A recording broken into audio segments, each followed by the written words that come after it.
महसूस करते रहे हैं, मैं उसके साथ जुड़ने के लिए आया हूं। यहां न फैक्ट्रियां लग रही हैं, न किसानों को कोई सुविधा मिल रही है। मालदा मुर्शिदाबाद से नौजवानों को रोजी रोटी के लिए पलायन करना पड़ता है। यहां रेशम किसानों की सूद लेने वाला कोई नहीं है। यहां के आम किसान बेहाल है। आम किसान बताते हैं कि इस बार उनको अपनी लागत तक वापस नहीं मिल पाई। ये इसलिए हुआ क्योंकि टीएमसी सरकार ने यहां आम से जुड़े उद्योग बढ़ाने के लिए ठीक से काम नहीं किया। यहां आम की प्रोसेसिंग को लेकर कोई बड़ी सोच नहीं दिखाई। और तो और जो आपके हक के पैसे थे वो भी आपको नहीं दिए। साथियों, मालदा उस पर टीएमसी की दुर्नीति, टीएमसी के भ्रष्टाचार की दोहरी मार पड़ रही है। गंगा जी और फुलहर नदियों के कटाव के कारण हर साल सैकड़ों घर नदी में समा जाते हैं। यहां के लाखों लोग टीएमसी सरकार से गुहार लगा रहे हैं कि नदियों के किनारे पक्की सुरक्षा दीवार लगाई जाए। लेकिन हर बार जब बाढ़ आती है तबाही लाती है। तो टीएमसी वाले आपको बाढ़ में बेहाल रहने के लिए छोड़ देते हैं। बाढ़ राहत के नाम पर कैसा कैसा खेल हुआ है वो मुझसे ज्यादा आप लोग जानते हैं। मैं कुछ दिन पहले ही मीडिया में यहां मालदा में बाढ़ राहत की सीएजी रिपोर्ट देख रहा था। सीएजी रिपोर्ट इस देश में बहुत महत्वपूर्ण दस्तावेज होता है। आपको बाढ़ राहत का पैसा नहीं दिया गया, लेकिन टीएमसी के चहेतों के खाते में 40-40 बार बाढ़ राहत का पैसा भेजा गया। कितने ही ऐसे लोगों को लाखों रुपए बांट दिए गए जो इसके हकदार नहीं थे। यानी जिन पर संकट आया उनको कुछ नहीं मिला, और जो टीएमसी के समर्थक थे उन लोगों ने बाढ़ जैसे संकट में भी गरीब पीड़ितों का पैसा लूट लिया। मैं आज मालदा की धरती से डंके की चोट पर कह रहा हूं, बंगाल में भाजपा की सरकार बनते ही टीएमसी के ऐसे सारे काले कारनामे बंद किए जाएंगे।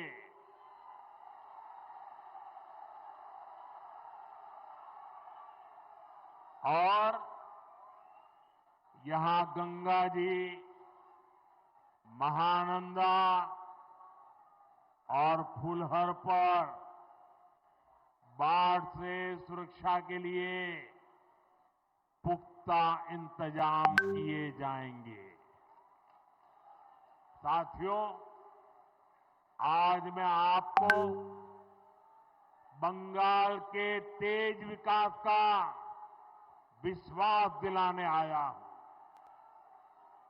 आप यहां भाजपा सरकार बनाइए, हम मालदा का, पश्चिम बंगाल का वो पुराना गौरव फिर लौटाएंगे।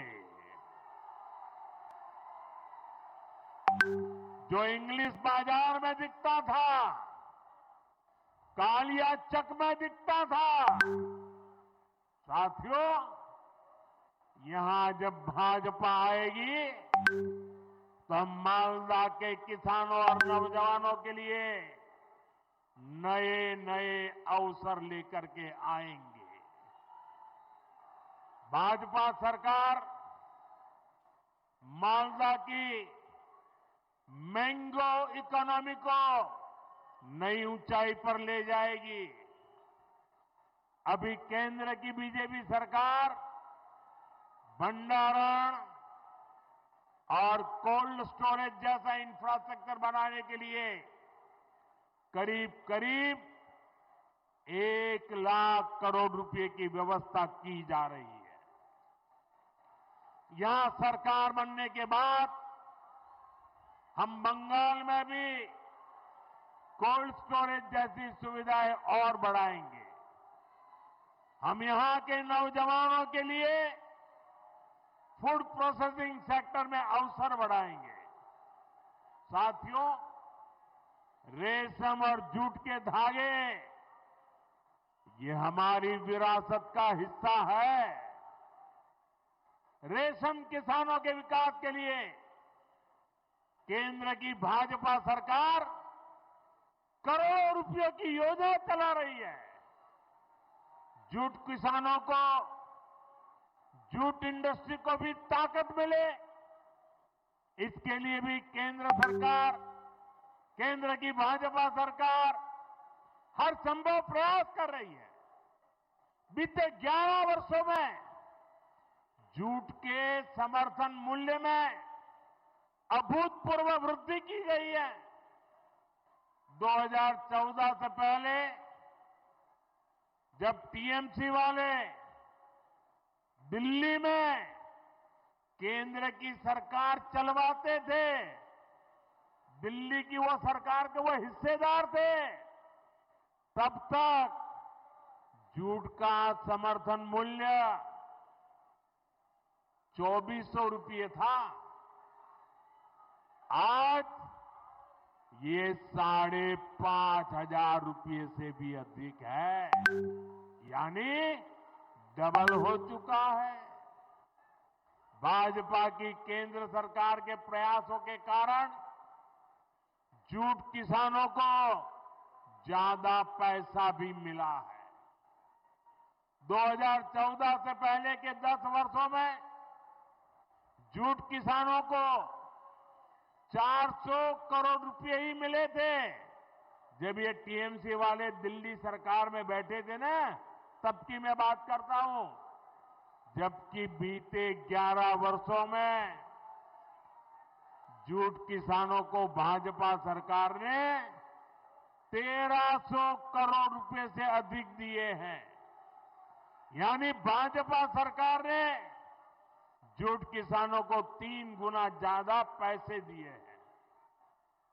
साथियों, यहां आप भाजपा सरकार बनाइए, जूट किसानों और जूट उद्योग दोनों को इससे भी कहीं अधिक फायदा होगा, और ये मोदी की गारंटी है।